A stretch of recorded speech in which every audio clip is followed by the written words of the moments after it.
Sakhi the house of Kanchi weaves Telangana Andhra Pradesh. నమస్తే రమగారు. నమస్తే జయ. రమగారు, దసరా నవరాత్రుల్లో భాగంగా 3వ రోజులో ఉన్నాం. ఈ రోజు యొక్క విశిష్టత ఆశ్వీజ శుద్ధ తదియ తృతీయ అంటారు, 3వ రోజు. ఈ రోజున అమ్మవారిని అన్నపూర్ణ స్వరూపంతో కొలుస్తారు. అసలు జీవులు పుట్టేదే అన్నం నుంచి, అంతే కదా. అన్నమే జీవానికి ఆధారం. అయితే అన్నం పరబ్రహ్మ స్వరూపం అని చెప్తాం మనం. మరి ఇక్కడ అమ్మవారు పరబ్రహ్మతోటి కలిసి ఉండేటువంటి అన్న శక్తి. పరబ్రహ్మ భగవంతుడు మనందరినీ సృష్టించాడు. ప్రపంచం మొత్తం, ప్రపంచ శక్తి ఒక స్వరూపం వల్ల వచ్చిందంటే ఆ శక్తి పరమేశ్వరుడు అనుకుందాం. పరమేశ్వరుడే ప్రపంచ శక్తి. ఆ పరమేశ్వరుడి యొక్క చైతన్యమే ఆద్యశక్తి అమ్మవారు, ప్రకృతి మాతగా చెప్పుకుంటాం. ఇప్పుడు అందులో ఒక్కొక్క స్వరూపం ఒక్కొక్క లాంటిది. మన కదలికలకి అవసరమైంది ఒక శక్తి, మన ఆలోచనకు అవసరమైంది ఒక శక్తి, మన ఉపాసనకు అవసరమైంది ఒక శక్తి, మన జీవికకి అవసరమైన శక్తే అన్నపూర్ణ. అన్నమే జీవుల యొక్క ఆధారభూత శక్తి. అది లేనిదే ఇంకా జీవుడు కదిలేదేం లేదు కదా. గర్భస్థ శిశువుకైనా ఆహారం అందవలసిందే, వాడంతటి వాడు పెరగడు కదా. తల్లి తిన్న ఆహారం నుంచి శిశువుకి ఆహారం అందుతుంది. ప్రపంచంలో ఉన్న ప్రతి ప్రాణికి, జీవించి ఉన్న ప్రతి ప్రాణికి, మొక్కలకు కూడా ఏదో ఒక శక్తి ఉంటేనే కదా అది బతికుండేది. జీవశక్తే అన్నపూర్ణ. అయితే ఈ అన్నపూర్ణ దేవికి మనం కట్టుకున్న సంపెంగ రంగు, లేక గంధపు రంగు, గంధపు పసుపు రంగు ఇలాంటి వస్త్రాలు సమర్పిస్తారు.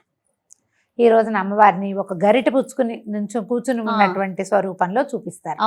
పరమేశ్వరుడికి అన్నం వడ్డిస్తున్నట్టుగా పరమేశ్వరుడికి కూడా ఆహారాన్ని అందించే శక్తి ఉంది, అన్నపూర్ణే. కాశీలో విశాలాక్షితో పాటు అన్నపూర్ణాదేవి కూడా మనకి కనపడుతుంది. అయితే ఈ గరిట పుచ్చుకుని ఉన్నటువంటి ప్రతిమా స్వరూపాన్ని మనం అర్చనలో పెట్టుకుంటే చాలా విశేషమైన ఫలితం లభిస్తుంది అంటారు. మామూలుగా అందరిళ్ళలో కాశీ కనుక వెళ్తే చిన్న చిన్న అన్నపూర్ణ విగ్రహాలు దొరుకుతాయి. అవునండి. గరిట పుచ్చుకుని, ఒక చేత్తో పుచ్చుకుని ఇట్లా ఉన్నట్టుగా అమ్మవారు. ఈ గరిట ఉన్న ప్రతిమని గనక మనం తెచ్చుకుంటే బియ్య బస్తాలో వేసుకుంటే ఎప్పుడు బియ్యానికి తరుగు ఉండదంటారు. పూజలో మనకు చిన్న చిన్న మండపాలు ఇవి ఉంటాయి కదా, మన సింహాసనాలు. అన్నపూర్ణ తప్పకుండా ఉండాలి. గౌరీ, అన్నపూర్ణ, వినాయకుడు తప్పకుండా ఉండవలసిన వాళ్ళు అన్నమాట. మన ఇంట్లో అన్నానికి లోటు ఉండదు. ఏ వేళకి ఎవరు వచ్చినా మనం ఒక ముద్ద అన్నం పెట్టగలుగుతాం. మనం ఎవరికైనా చేయాలంటే అతిథి అభ్యాగతి సేవ ఏమిటి, వాళ్ళకి డబ్బులు ఇవ్వక్కర్లా, బంగారం ఇవ్వక్కర్లా, భోజనం పెడితే సరిపోతుంది. ఆ పూటకి ఒక ప్రాణికి అవసరమైన ఆహారాన్ని అందించే శక్తి మనకి కలగాలంటే అన్నపూర్ణ ఆరాధన దానికి చాలా ఉపకరిస్తుంది. చాలామంది ఇళ్లలో ఒక ప్రత్యేకమైన విధానాన్ని నేర్పిస్తారు. ఈ కూరలో వాటిలలో ఉప్పు వేసేటప్పుడు ఆ ఉప్పు ఎక్కువ తక్కువ అవ్వకూడదు. ఆ బియ్యం పోసేటప్పుడు పొయ్యి మీద పెడతాం, అన్నం ఏదో వండుతాం, ఇంట్లో వాళ్ళకు ఓ ముద్ద తక్కువ అవ్వకూడదు. ఎప్పుడు ఓ ముద్ద ఎక్కువై మిగలచ్చు. అన్నం అన్నం తక్కువ అయితే ఎట్లా? అందుకని ఏం చెప్తారు, అన్నపూర్ణే సదాపూర్ణే శంకర ప్రాణవల్లభే జ్ఞాన వైరాగ్య సిద్ధ్యర్థం భిక్షాందేహిచ పార్వతి అని ఈ శ్లోకం చెప్పుకుంటూ ఉప్పేస్తే కూర రుచిగా కుదురుతుంది. ఆ అన్నం సరిపోతుంది. చాలా మంది ఇళ్లలో వంట పెద్దవాళ్ళు నేర్పించిన వంట విధానం అలవాటు ఉంటే వాళ్ళు నేర్పుతారు ఇది. మనమే వండుకొని యూట్యూబ్ చూసి వండుకున్నాం అనుకోండి, మనలాంటి పెద్దకాయలు ఏం చెప్పరు అలాంటివి. ఇంట్లో మా అమ్మలో, తాతమ్మలో పెద్దవాళ్ళ దగ్గర కూర్చుని వంట నేర్చుకుంటారు కదా, వాళ్ళకి ఈ ప్రత్యేక శ్లోకం తెలుస్తుంది. మీకు ఇప్పటిదాకా తెలియపోతే ఈ శ్లోకాన్ని అలవాటు చేసుకోండి.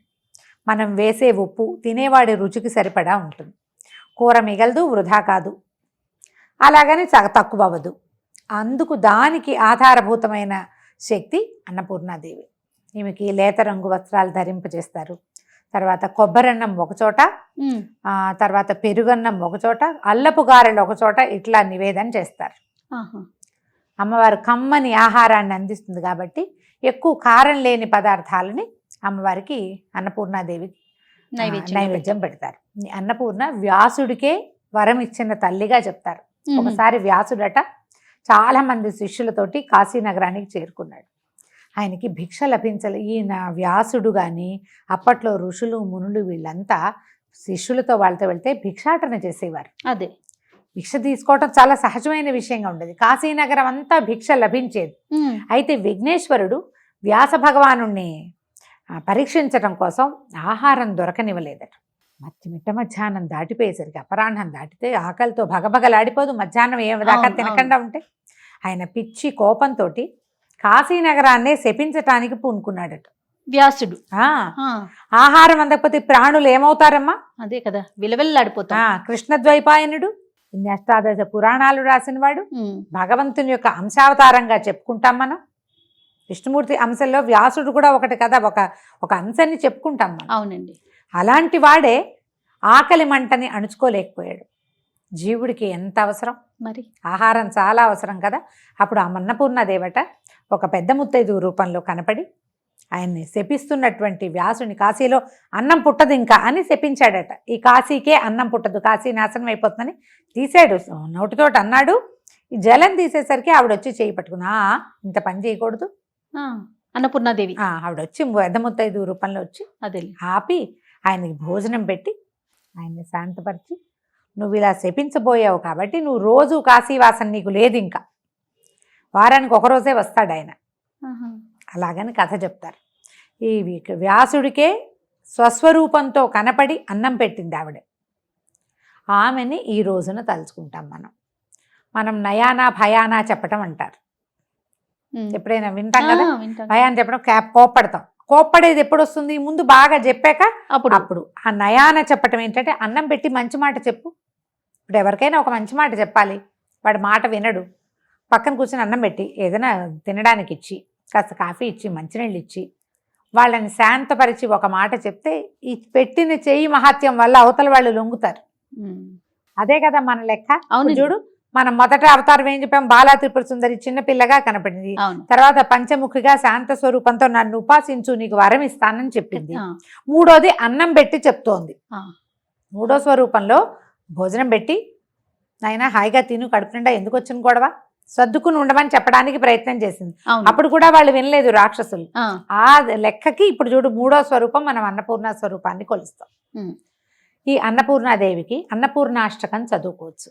మనకి స్తోత్ర నిధి యాప్లో అన్నపూర్ణాష్టకం దొరుకుతుంది. అన్నపూర్ణ స్తవం ఒకటి, ఇంకా ఒకటి 2 స్తవాలు చిన్న చిన్నవి దొరుకుతాయి. తర్వాత ఏమో మన అష్టోత్తరం దొరుకుతుంది. అష్టోత్తరం చదువుకుని అమ్మవారికి తెల్లటివి చల్లటివి, అంటే వేడి చేసే పదార్థాలు కాకుండా ఏవైనా మనం నివేదన చేయొచ్చు. రోజువారీ మనం చేసే పెసరపప్పు, వడపప్పు, పానకము, పళ్ళు, పాలు వీటిని నివేదన చేస్తుండే అన్నానికి సంబంధించిన పదార్థాలు పులగం పెట్టచ్చు. తర్వాత ఏమో మన చెప్పాం కదా, పెరుగన్నము, కొబ్బరన్నము, అల్లపు గారెలు కొన్ని ప్రాంతాల్లో చేస్తారు. వీటిని నివేదన చేయటం ఈ అన్నపూర్ణ రోజున విస్తారంగా భోజనం పెట్టే ప్రయత్నం చేసుకుంటే మంచిది. ఎక్కడైనా మనం ఇదంతా చేయలేకపోతాం అనుకోండి, ఇది కుదరదు ఒక్కొక్కసారి. కానీ అన్నపూర్ణ స్వరూపం ఉన్నటువంటి ఈ తృతీయ నాడు కనుక, తదియ నాడు మనం ఎక్కడైనా అన్నదానానికి ఏర్పాటు చేస్తే చాలా మంచిది. మనకి ఇంట్లో సంతానానికి ఏమైనా సమస్యలున్నా, సంసారంలో ఇబ్బందులున్నా, ఆరోగ్య సమస్యలతో బాధపడే వాళ్ళు అనారోగ్యాలతో బాధపడుతూ ఉంటారు. అవునవును. ఇప్పుడు అనారోగ్యం చాలా సహజమైన విషయంగా ఉంది మనకి కదా. దానికి పరిష్కారాలు కూడా చాలా సులువుగా అయిపోయినాయి కదా రమ్మగారు. అవును, అవునా కదా. ఒకప్పుడుతో మనం చూసుకుంటే ఇదివరకటి కంటే ఇప్పుడు కొంచెం తేలిగ్గా మనకి వైద్యం లభిస్తుంది. ఆ వైద్యాల్లో భాగంగా ఈ రోజున అన్నం పెట్టే వైద్యాన్ని కూడా చేసుకోండి. ఎవరికైనా అన్నార్థులకి అన్నం పెట్టేది, ఏదైనా ఓల్డేజ్ హోమ్స్ కానీ, లేకపోతే ఇవి కానీ అనాథ శరణాలయాలు కానీ ఎక్కడో చోట పెట్టచ్చు కదా. దేవాలయాల్లో డబ్బులు ఇవ్వటం కానీ, ఇట్లా ఏదైనా ఏర్పాటు చేయండి. బియ్యం దానం చేస్తే చాలా మంచిది ఈ రోజున. ఎవరికైనా బియ్యం ఇవ్వటం, ఇవన్నీ చాలా మంచివి. ఏదైనా ఆహార పదార్థాలు ఇచ్చే పద్ధతి ఉంటే మనం ఏదైనా వండి ఇవ్వచ్చు, దినుసులు ఇవ్వచ్చు. ఏది ఇచ్చినా కూడా విశేషమైన ఫలితం లభిస్తుంది. ఈ రోజున అన్నపూర్ణాష్టకం చదువుకోండి. పొద్దున సాయంత్రము కూడా లలితా శాస్త్రం చదువుతున్న ప్రాక్టీస్ ఉండి, రోజు లలితుంటే లలితా శాస్త్రం చదువుకుంటూనే అన్నపూర్ణాష్టకం కూడా చదువుకోవచ్చు. ఈ 9 రోజులు కూడా లలిత చదువుకుంటారా రమ్మగారు? ప్రతిరోజు కుంకుమ పూజ చేసుకునేవారు కుంకుమ పూజ, లలిత చదువుకునేవారు చదువుకోవడం, పారాయణగా చదువుకోవచ్చు. కుంకుమ పూజతో పాటు ఒక చిటికెడు కుంకుమ పెట్టుకుని చేసుకోవచ్చు. మనం ఇంత కుంకుమ వేశాక మళ్ళీ ఆ కుంకాన్ని అందరికీ, ఫ్రెండ్స్కి, అందరికి, బంధువుల్లో పంచిపెట్టుకోవడం. నివేదన చేసిన పూజ చేసిన కుంకం కదా, కొన్నాళ్ళు మనం పెట్టుకుంటాం, అందరికీ పెట్టడానికి కూడా ఉపయోగపడుతుంది. ఈ రోజువారీ దాన్ని సేకరించకుండా మనం ప్రతిమని కొంచెం పకడ్బందీగా ఒక పళ్ళెంలో పెట్టుకున్నామంటే ఆ కుంకుమ అంతా ఇట్లా చక్కగా ఏర్పడుతుంది. మొత్తం చివరి రోజున తీసుకుంటాం, సరిపోతుంది. రమ్మగారు, ఫలానా పువ్వులతోనే పూజించాలి ఈ 9 రోజులు, ఏ రోజుకి ఆ రోజు ఈ పువ్వు అనేది ఏమన్నా ఉందండి ప్రత్యేకించి? అట్లా చెప్పలేం జయ. మనకి దొరకటం కూడా ఒకటి ఉంటుంది ఆ సీజన్లో. తెల్లటి పువ్వులతో అర్చన అన్నపూర్ణకి మంచిది. అన్ని తెల్ల పువ్వులే దొరకవు. ఓ 10 తెల్ల పువ్వులు దొరుకుతాయి అనుకో, 11 పువ్వులు చేయండి. వాటిని 11 పువ్వులు చేసుకుని 11 పువ్వులు ఒక 11 నామాలకి అర్పించడం, నమస్కారం చేసుకోవటం. ఓకే. ఈ పువ్వులు ఏంటంటే మనం ఉదయం పెట్టినవి. చామంతులు, గులాబీలు అవి దొరుకుతాయి. 5-6 రంగుల గులాబీలు దొరుకుతున్నాయి, అవునవును. 4-5 రంగుల చామంతులు దొరుకుతాయి. వాకిళ్లలో మందారాలు అవి ఉంటాయి. తర్వాత ఏమో ఈ నందివర్ధనం, గరుడవర్ధనం ఇలాంటి పువ్వులు ఉంటాయి. ఆ పువ్వుల్ని వాడుకుంటే సరిపోతుంది. ఓకే. ఉదయం పెట్టిన పూలు మళ్ళీ సాయంత్రం తీసేవేయాలంటారా? అంటే ఉదయాన్నివి సాయంత్రం తీయాలన్న నియమం పెద్దగా లేదు. మనం ఇది రాత్రి పూజ పెద్దది కదా, ఉదయం అవునవును. కొంచెం అలంకారం చేస్తాం, సాయంకాలం ఎక్కువ అలంకారం చేస్తాం. కానీ మర్నాడు ఉదయం తప్పకుండా తీసేయాలి జయ. నిద్ర చేసిన నిర్మాల్యం పనికిరాదు. అసలు పనికిరాదు. అవును. రాత్రి నిద్ర అయిందంటే తెల్లవారాక మొత్తం నిర్మాల్యం అంతా ఖాళీ చేయటం. మనం ఖాళీ చేయనిది ఏమిటంటే ఈ మండపంలో నుంచి కుంకుమ మాత్రమే. ఈ 10 రోజులు కూడా, నవరాత్రులు అన్ని రోజులు కూడా మనం పేర్చుకుంటూనే వేస్తాం. రోజు వేసింది ఆ ప్రతిమని కదపకుండా మిగిలిన అన్ని అర్చనకి పువ్వులు పెడతాం కదా, పుష్పం సమర్పయామి అంటాం. మీరు చిన్న పూజ చేసుకుని పువ్వులు పెట్టినా మర్నాడు తీసేయాలి. పువ్వులు ఫ్రెష్గా ఉన్నాయి, ఇవి ఉంటాయి కదా, ఈ మన చామంతులు అవి కదలకుండా అలా ఎట్లా పెట్టిన పువ్వు ప్లాస్టిక్ పువ్వులే అలాగే ఉంటుంది. అయినా కూడా తొలగించాలి. ఒక రోజు నిద్ర చేసింది అంటే ఆ పువ్వు తీయవలసిందే. ఫ్రెష్ పువ్వులు మళ్ళీ పెట్టుకోవాలి. మీకు ఆ మిగిలిన పువ్వులు ఏ పళ్ళెంలోనా వేసి హాల్లో పెట్టుకోవచ్చు కదా, కానీ దేవతల మీద మాత్రం ఉంచకూడదు. ఈ నియమాన్ని పాటించండి. ఎప్పుడు ఏ దేవతారాధన అయినా, ఇప్పుడు వాకిట్లో కట్టుకున్నాం అనుకో జయ, పువ్వులు అవి 2 రోజుకి తీయాల్సిన పని లేదు, 3 రోజులు ఉంచుకోవచ్చు. వాడితే తీసేయాలి. అవును. వాడకుండా ఉంటే ఒక రోజు ఉంచినా పర్వాలా, కానీ ఈ దేవత అర్చనకి మాత్రం అట్లా పనికిరా. ఏ రోజుకు ఆ రోజే మనం తీయాలి. లలిత కూడా సామూహికంగా చేసుకుంటూ ఉంటారు కదా రమ్మగారు, చేస్తారా? వెళ్తాను, తక్కువ నేను చేయటము. సామూహికంగా చేసుకోవచ్చు. మీరు చుట్టుపక్కల ఒక 10-12 మంది, 11 మంది, 9 మందో కుదిరేమనుకోండి, వాళ్ళ ఇంట్లో ఒకరోజు, మన ఇంట్లో ఒకరోజు చొప్పున చేసుకోవచ్చు. ఎందుకంటే అమ్మవారికి సామూహికంగా చేసే అర్చన చాలా ఇష్టమమ్మా. లలిత పారాయణ చేయటం, ఎక్కువ మంది సువాసినులు అందరూ కూర్చొని చదవటము, అవన్నీ ఆవిడకి చాలా ప్రీతిదాయకమని చెప్తారు. ఆమెను సంతోష పెట్టడమే కదా ఇప్పుడు మనం చేయవలసింది. కాబట్టి చక్కగా చేసుకోవచ్చు. ఎక్కడైనా ఎవరైనా పిలిస్తే వెళ్ళిరండి. ఇప్పుడు తాంబూలాలు, ఇది ఒక ప్రశ్న ఉంటుంది, తాంబూలం తీసుకోవటానికి పిలుస్తూ ఉంటారు. తప్పకుండా వెళ్ళాలమ్మా. పసుపు కుంకాలకు పిలిస్తే 10 ఆమడలు నడిచి వెళ్ళాలని శాస్త్రం. బొట్టు పసుపు తీసుకోవడానికి రండి అంటే వీళ్ళ ఇంటికి ఏం వెళ్తానులే, ఇప్పుడు ఏం వెళ్తానులే అనుకోకూడదు. ఇలాంటి భావాలు ఉండకూడదు. తప్పకుండా వెళ్ళి తీరవలసిందే. తాంబూలానికి పిలిస్తే వెళ్ళాలి. బొట్టు పెట్టి చూందుకు కానీ రండి అంటే పెట్టించుకోవాలి. అవకాశం ఉంటే మాత్రం వెళ్ళి తీరాల్సిందే. సాధారణంగా వెళ్ళవలసిందే.